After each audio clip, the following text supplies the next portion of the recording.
Damien Bartonek on behalf of Fox West Texas and the official host of MMA Monday, the only MMA show in San Angelo. Today, I am joined by a dog, one of my favorite light heavyweights, whatever you want to. I mean, I feel like he could fight everywhere, anyway. Welterweight, light heavyweight, middleweight, heavyweight, it doesn't matter what it is. My guy, Modestas Bukauskas, absolute dog, man. How you doing today, brother? Doing very well, thank you. Just actually come from a jiu-jitsu session, so yeah, still trying to sharpen up the tools as much as I can. But yeah, doing all right, mate.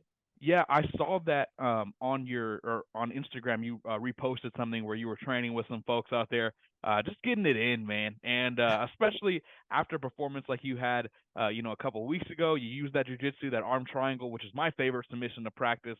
Man, tell me how good it felt to get that arm triangle to cinch that in, man. Just walk me through that whole sequence and how it felt. Well, do you know what? It was mad because obviously the commentary team thought, oh, he should be jumping over to the other side. But it's funny because my actual corner team were telling me not to jump over to the other side. Sebastian, one of my corner guys, good training partner of mine, um, because and I felt I had a good lock. Like I literally, as I got my, and he did present it to me many times. I have to admit, I was probably still a bit dazed from that head kick, even on the floor when I was like, trying to adjust and like do stuff. But I felt like I had a really good bite on my shoulder. And like, there's something that I like to do anyways, like just with my hand that and like a little bit of a turn, basically. You like it's hard to explain, but anyways, the move that I put out there, basically it made it like even cinching even tighter. The fact that I even wasn't half guard. If I needed to get like a little bit more, I'll probably you saw my foot was already getting ready to kind of jump over and then get ready to go to the other side. But I felt Yeah. like, oh, I've got this tight. I could hear him like sort of like gurgling and like Mhm. sort of losing his breath and stuff like that. So then as soon as I like literally just like turned a little bit and then squeezed my shoulder, I'm like, I've got this. This is on. And even my corner was like, yeah, he's gonna tap. He's gonna tap. So yeah, it was a crazy feeling. Like when I felt like, oh bloody hell, the finish is coming. Like it was crazy because obviously as you saw, I did the backflip and like kind of screamed at the crowd because I'm like, it's mad just to get a win at home and obviously in such fashion. It was amazing. Yeah, the fact that you were able to pull that off in half guard, I mean that just speaks to your strength, bro. I mean your squeeze must be next level because I know for me, I've never hit it out of there. It's always been getting to the same side, kind of getting your hips down and then kind of turning with it. That's always how I've hit it, and that's the only way I've hit it. So I was so impressed. I was like, good God, this guy must be. You said bloody hell. I was like, bloody hell, this guy is strong as hell. I don't know what was going on. But yeah, man, that was a fantastic finish. And one thing that really kind of sticks out to me about yourself is you've been through a lot in your UFC career. You kind of had to pull the reins back, go to another, go to Cage Warriors for a little minute, get a couple of wins there. And man, everything seems to have really started to come together, especially within your last six fights. You're 5-6. Like that's a fantastic little run to go on there, and it seems like you're only getting better. You're, 30 years of age, still Yeah. plenty of time left. If anything, you're hitting your prime now. So tell me kind of how this last couple of years has went for you, the ups and downs, and how it's been now, man. Like I said, getting a big win like this at home. Yeah, because it was a very dark time, like obviously after the Khalil injury. It's crazy because that fight should have been in London, and then obviously they moved it, and then they moved it back to Vegas, and then I went into that fight with a really bad knee injury, and then obviously the stump just made it even worse, and then I went for a very dark period, drinking a lot, like just like really depressed, but just trying to find any little bit of an inch of positivity that I could find every single day, to get through that knee injury and then getting cut and stuff like that. It's been a crazy ride, but honestly, I wouldn't have it any other way. I think with every situation that's happened, it's been a lesson. It's been a gift from God to push me forward, not only in my career but in my life, to show me and teach me things. Like even the loss against Petrino, like I was doing quite well in that fight, and then I got caught with a left hook. It's like I feel like God's hand was coming down and saying, no, no, we can't give you that particular win because you need to sort some things out first. And even the fact that I didn't get a fight. I wanted to fight in, sort of April, May time. The fact that it didn't happen till July, like almost half the year gone. Sorry, a little bit, yeah, a little bit more than half the year gone. And then I get the fight, and then I get it back at home. I feel like this was just divine intervention. This was how it had to happen. And yeah, I'm glad that it's went this way, because it's meant that I've had to sharpen up my skill set even more, like going forward, because I know that, the opposition that I'm going to be facing, in the future, going towards top 15 and stuff like that, I need to be sharp in all areas. So I'm kind of grateful and thankful that everything has gone its way, because it's just shaping me to become, as you say, going towards my prime, the fighter that I am. And yeah, now I'm looking to make a statement. Hey, well, you already made one recently, so I can only imagine what this next statement is going to look like. And I saw on your bicep, you had Philippians 4:13. I can do all things through Christ who strengthens me. And I want to know a little bit about that verse. Was that something that you leaned on through those tough times? Was it something where you kind of had to open the holy book and look at the scriptures to kind of lean on and kind of help ground yourself? I just want to know about the importance of that verse Yeah, for you. yeah. So it actually stems back to, I've actually went to high school in America for 2 years. So for my junior and senior years of high school, I went to a small two-way school in Louisiana, and I was actually playing basketball at the time. I played a little bit of American football and stuff like that, but I just remember I had I had a lot of adversity there as well. Adjusting to a completely new environment, adjusting to completely different culture, just completely different to mine. Being the only English guy out there as well. And I just remember I went to a Catholic school, right? And I was born a Catholic as well. I've been christened and stuff like this, and I just remember for a long time, like I sort of just went away from my faith. I didn't pray as much, or I didn't look to God as much, and stuff like this. And actually going to America and going to that Catholic school brought me back sort of to my faith. And it brought me back to just believing in a higher power and stuff like this, and having to go to church and do like masses and stuff for school. So that was the start of it. And then obviously that verse would just keep popping up. And I actually remember, I think it was probably John Jones where I saw it from. Or I can't even remember if it was John Jones, or I just remember looking at some either in the Bible or somewhere, and I was like, do you know what? This like really pertains to me. Like, because anything I set my mind to and I pray about, and I really go full force with it, God is there for me. Do you know what I mean? He gives me the strength, and I always pray for strength when I'm going into fights and stuff like this. So yeah, it really just stems from almost having a reconnection with my faith after having gone to school in America, because like I said, it was a Catholic school, so they did masses all the time. And then I've just kept it going, because I've noticed every time I pray to God, I've always gone through the hardest or the toughest times in my life, and I still practice that to this day.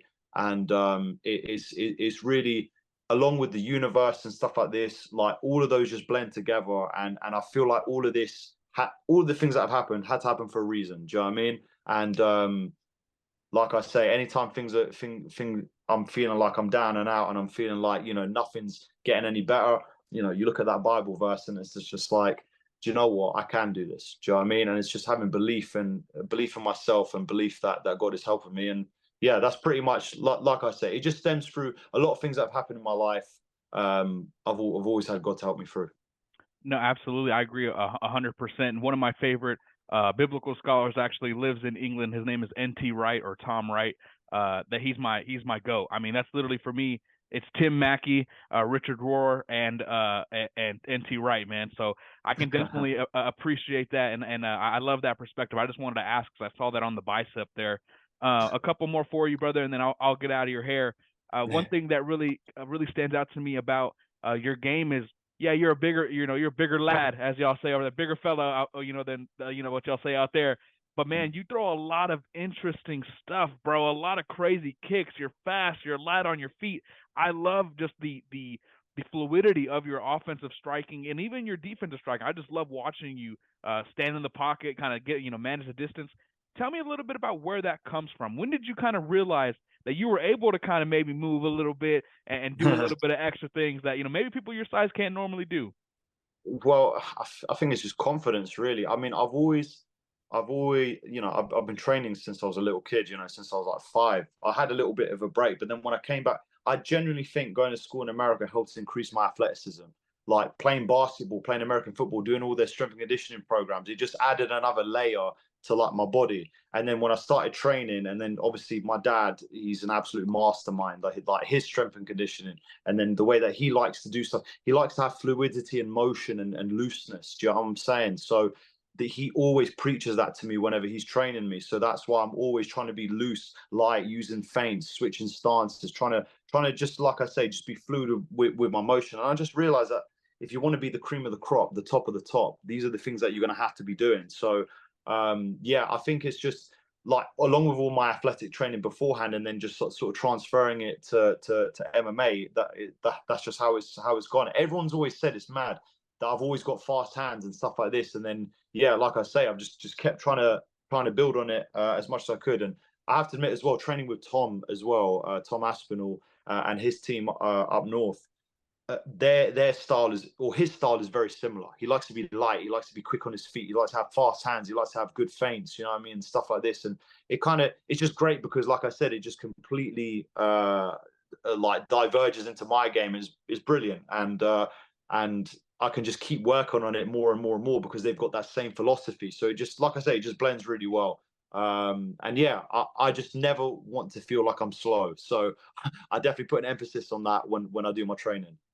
Hey man, when you train with Tommy A, man, Tommy Aspinall, iron sharpens iron in those training sessions. I wish I was in the UK to witness those, man, because yeah, like you mentioned, bro, Tom Aspinall, insane, right?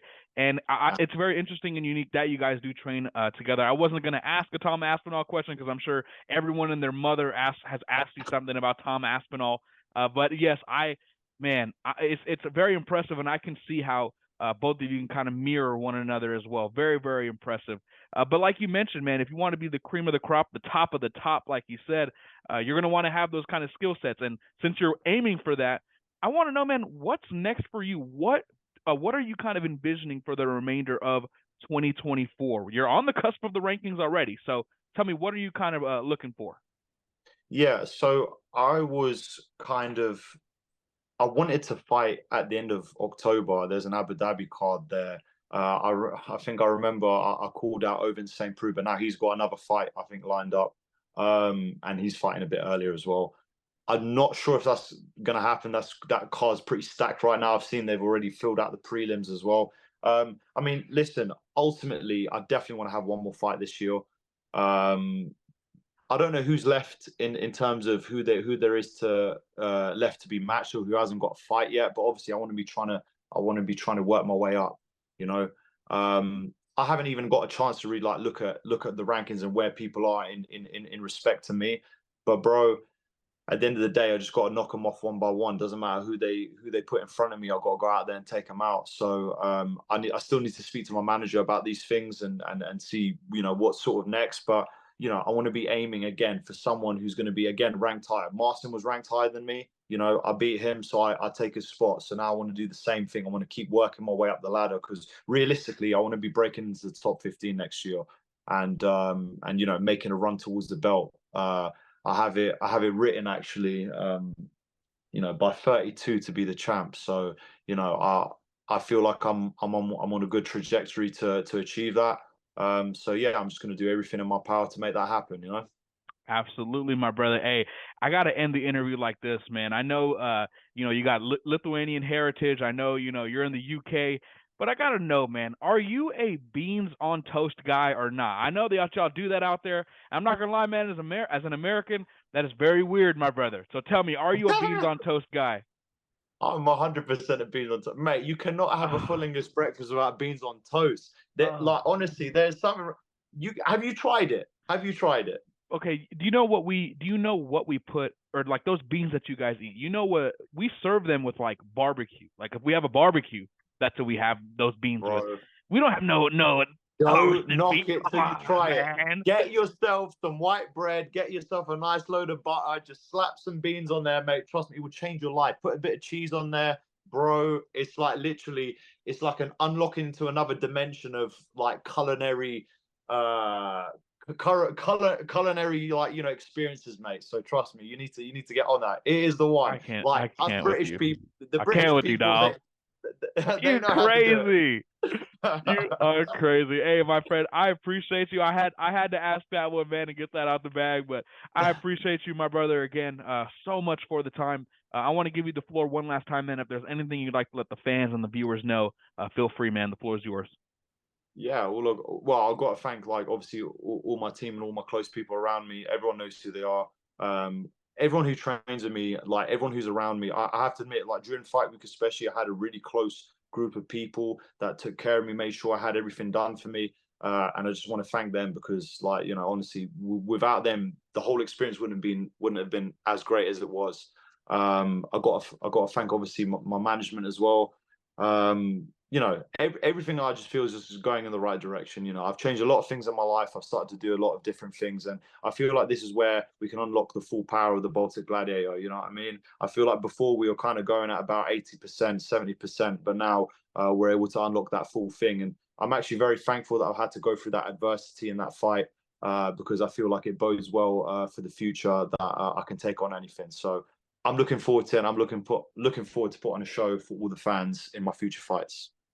Hey, man, I appreciate you, my brother. And we'll pick up on this beans and toast conversation another time because I can't do that. When That's you've mad. tried it, No, that's when you've mad. tried it, come talk to me, man. Trust me, Nah, it will nah, change your nah. life. That's mad. I told you that's mad. Hey, but again, man, I appreciate you, my brother, for your Oh time, man, and you have a great one. Okay. thank you so much, my brother. Really good talking to you. Have a good one, mate. You too.